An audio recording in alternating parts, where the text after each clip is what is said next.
नमस्कार दोस्तों। आज मैं आपके लिए लाया हूँ new self learning English course with activities class 6। इस चंद का बुक है। Chapter number 12 English grammar. Chapter number 12 subject and predicate. Subject and predicate. Subject मतलब होता है कर्ता, चाहे डूअर। एंड प्रीडिकेट मतलब होता है विधेय। विधेय का मतलब होता है वाक्य में कर्ता या उसके विषय में जो कहा जाए उसको क्या बोलते हैं? विधेय बोलते हैं। विधेय। मैं यहाँ पे लिख देता हूँ विधेय। तो चलिए आज का वीडियो शुरू करते हैं।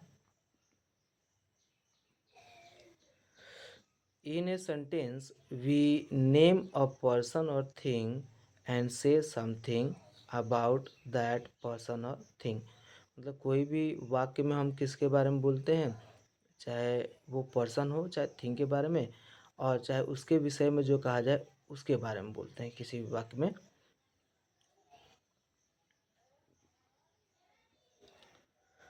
The person or thing we speak about in a sentence is the subject। मतलब सेंटेंस में हम पर्सन और थिंग के बारे में बोलते हैं, वो क्या कहलाता है? हमारा सब्जेक्ट। और इसको हिंदी में क्या बोलते हैं? विषय। डूअर भी उसी को बोलते हैं। And what we speak about the person or thing in a sentence is the predicate. उसमें हम क्या बोल रहे थे? पर्सन और थिंग के बारे में, बस उसी के बारे में बोल रहे थे। और इसमें क्या बोल रहे थे? पर्सन और थिंग के उससे संबंधित चीज़ों के बारे में बोल रहे हैं। That is called predicate. The part that tell something about the subject is called the predicate. Sentence में ऐसा भाग जो किसके बारे में बता रहा हो? सब्जेक्ट के बारे में, विषय के बारे में, वो क्या कहलाता है? Predicate. The predicate contains a verb. Predicate के साथ क्या यूज़ होता है? एक वर्ब लगता है हमेशा।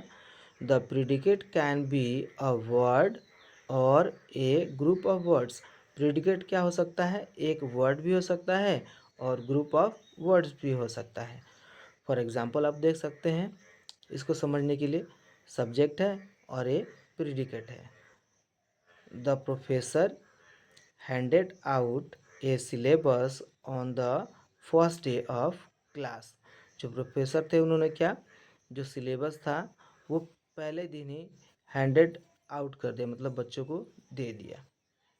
द हॉकी टीम, ये सब्जेक्ट है, won the state championship. Championship जीत गई, स्टेट चैम्पियनशिप जीत गई हॉकी टीम।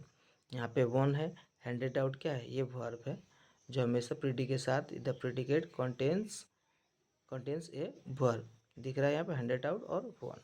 चलिए अब एक्सरसाइज शुरू करते हैं।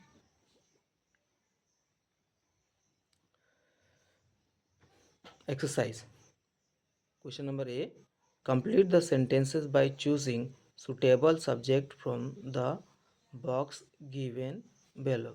यहाँ पे इससे रिलेटेड वर्ड इसमें दिए हैं और इन्हीं में से चूज़ करके आपको इन सब में फिल करना है। तो पहला है the dash is the national bird of India. तो नेशनल बर्ड ऑफ इंडिया क्या है? पीकॉक है।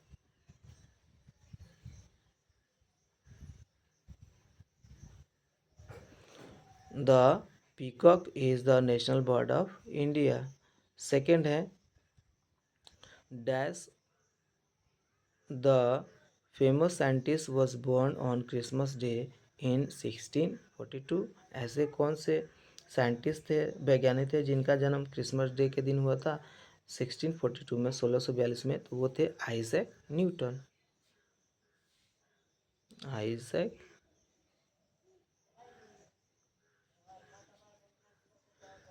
न्यूटन।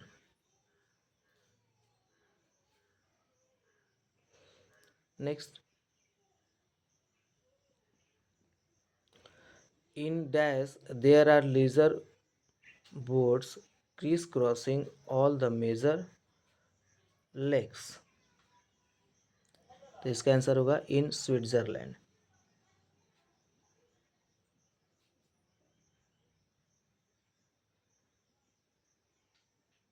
in Switzerland. Next है 4, dash enjoy watching the skillful weavers at work in Kanchipuram. So Kanchipuram, तो इसका क्या होगा, टूरिस्ट, इसका क्या होगा, टूरिस्ट। कांचीपुरम है तमिलनाडु में, और वहाँ पे जो स्किलफुल वेवर्स हैं, जो कपड़े बुनने वाले हैं, मतलब कुशल कारीगर हैं, उनका देख के लोग आनंद उठाते हैं, टूरिस्ट लोग। और नेक्स्ट है deserts are found in many parts of India. So deserts are found,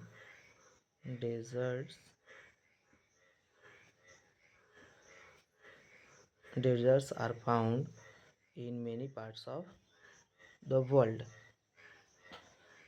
चलिए अब नेक्स्ट,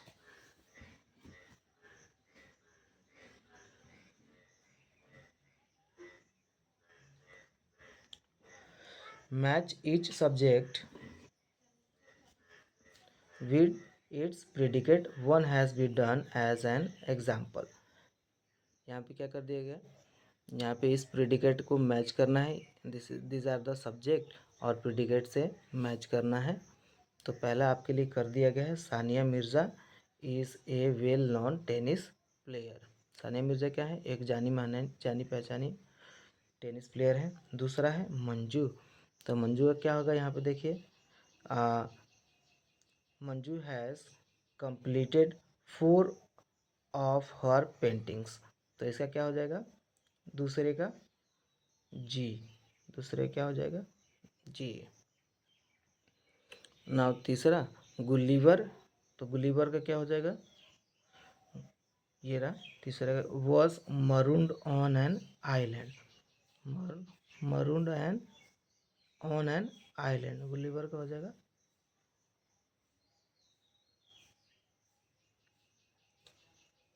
एफ, इसको एफ पुट करेंगे। गुलीवर होता है जैसे ऐसा आदमी जो दूसरे प्रांत में भटक के चला गया हो, और उस प्रांत के लोग एकदम छोटे छोटे हों, ठीक है, उसकी कहानी आप उसके पिक्चर भी देखे होंगे कभी। और नेक्स्ट है दिल्ली, तो ये दिल्ली ए है, is the capital of India. Sunflower का क्या है, सनफ्लावर का इधर देखिए, ये रहा सनफ्लावर का H, look beautiful with their yellow petals facing the sun, sunflower का हो जाएगा एच। बटर कप्स क्या है, बटर कप्स ये रहा, are shape like cups, so butter cups का हो जाएगा जे। विश्वनाथन आनंद क्या है, was declared undisputed world chess champion, so 7 का हो जाएगा I. Are natural lakes are found in all parts of the world, so इसका क्या हो जाएगा सी। और बुल्लक का क्या हो जाएगा 9 का, बुल्लक का हो जाएगा pull plough turn wheel to irrigate the fields and carry goods to the market, तो बुल्लक का हो जाएगा ई। बुल्लक मतलब बैल, बैल का यूज़ किया जाता है प्लगिंग में, मतलब जोतने में, और इरीगेट करने के लिए, और ये मतलब खेतों को जोतने के लिए, और सामान को मार्केट से ढोने के लिए इसका यूज़ होता है। नेक्स्ट है 10 अलाइस इन वंडरलैंड, तो ये क्या है, अलाइस इन वंडरलैंड, लास्ट वाला है, ये कहाँ है, ये रहा, is written by Lewis Carroll. Lewis Carroll एक क्या है, लेखिका है, उन्होंने क्या लिखा, अलाइस इन वंडरलैंड। ये क्या है, टेल है, स्टोरी है जो बहुत प्रसिद्ध है, और इसके ऊपर बहुत सारी मूवी कहानियाँ बनी हैं, इसके ऊपर बहुत सारे सीरीज़ बने हैं, कहानी इन्होंने लिखी है। चलिए अब आगे,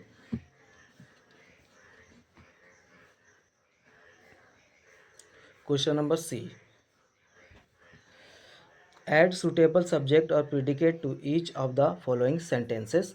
इसमें आपको या तो सब्जेक्ट नहीं होगा या तो प्रिडिकेट नहीं होगा, तो दोनों में कोई नहीं होगा, तो आपको भरना है। तो यहाँ पे क्या है, सब्जेक्ट नहीं है, और यहाँ is grazing in the field, तो यहाँ पे लिख सकते हैं काउ इज़, चाहे बुफेलो इज़, चाहे horse is grazing in the field. Next है dash is my favourite subject, आप कोई भी सब्जेक्ट यूज़ कर सकते हैं, मैथ हो, इंग्लिश हो, तो मैं यहाँ पे लिख सकता हूँ English is my favourite subject. Anish Anish और शोएब के यहाँ पे क्या है, सब्जेक्ट है, तो मैं लिख सकता हूँ Anish is my best friend. Shoaib is a good boy. Okay. Dash was playing in the field, आप कोई भी यूज़ कर सकते हैं किसी का भी नाम, जैसे मैं आपको Chandan was playing in the field. और इसका है the brave girl who overcomes all fears, all fears. The dentist is checking patient teeth. Now dash is covered with ice and snow throughout the year. तो क्या cover होता है, तो हम यहाँ पे लिख सकते हैं Antarctica. Antarctica is covered with ice and snow throughout the year.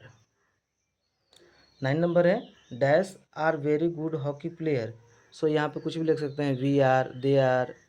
सो यहाँ पे मैं लिखूँगा they are very good hockey player. Next है 10 number, my best friend is my father. आप कुछ भी लिख सकते हैं अपने बेस्ट फ्रेंड का नाम। Now question number D, circle the subject and underline the predicate in each of the following sentences. इसमें क्या करना है, आपको सब्जेक्ट को क्या करना है, सर्कल करना है, और जो प्रेडिकेट है उसको अंडरलाइन करना है। तो यहाँ पे जो द लाइन है वो क्या है, हमारा सब्जेक्ट है, और ये क्या है, किल द काउ, ये क्या है, हमारा प्रेडिकेट है। वैसे ही माई अंकल क्या है, सब्जेक्ट है, ऑन से बिग फार्म ये क्या है, हमारा प्रेडिकेट है। India became an exporter of grains after the green revolution. तो ये क्या है, इसमें इंडिया खाली क्या है, सब्जेक्ट है, became an exporter of grains after the green revolution ये क्या है, हमारा प्रेडिकेट है। निसिम इजिकल, यहाँ पे क्या है, निसिम इजिकल क्या है, एक पोएट थे, जो इंडियन पोएट थे, और एक एक्टर भी थे, मशहूर एक्टर। Showed that Indian poetry need not be obsessed with mythology, ये जो सब पार्ट है किस में आएगा, प्रेडिकेट में आएगा। कमला देवी क्या है, ये भी क्या है, एक सब्जेक्ट है, और इस particularly remember for her contribution to the growth of Indian handicraft. Kamla Devi किस लिए जाना जाता है, हस्तशिल्प में जाना जाता है। ठीक है, वो भी एक मशहूर क्या थी, हस्तशिल्प में एक अग्रणी थी। इसी के साथ मैं आज का अपना वीडियो समाप्त करता हूँ। आई होप आपको ये वीडियो बहुत पसंद आया होगा। अगर पसंद आया होगा तो मेरे चैनल को लाइक कीजिए, सब्सक्राइब कीजिए। Thank you very much. जय हिंद।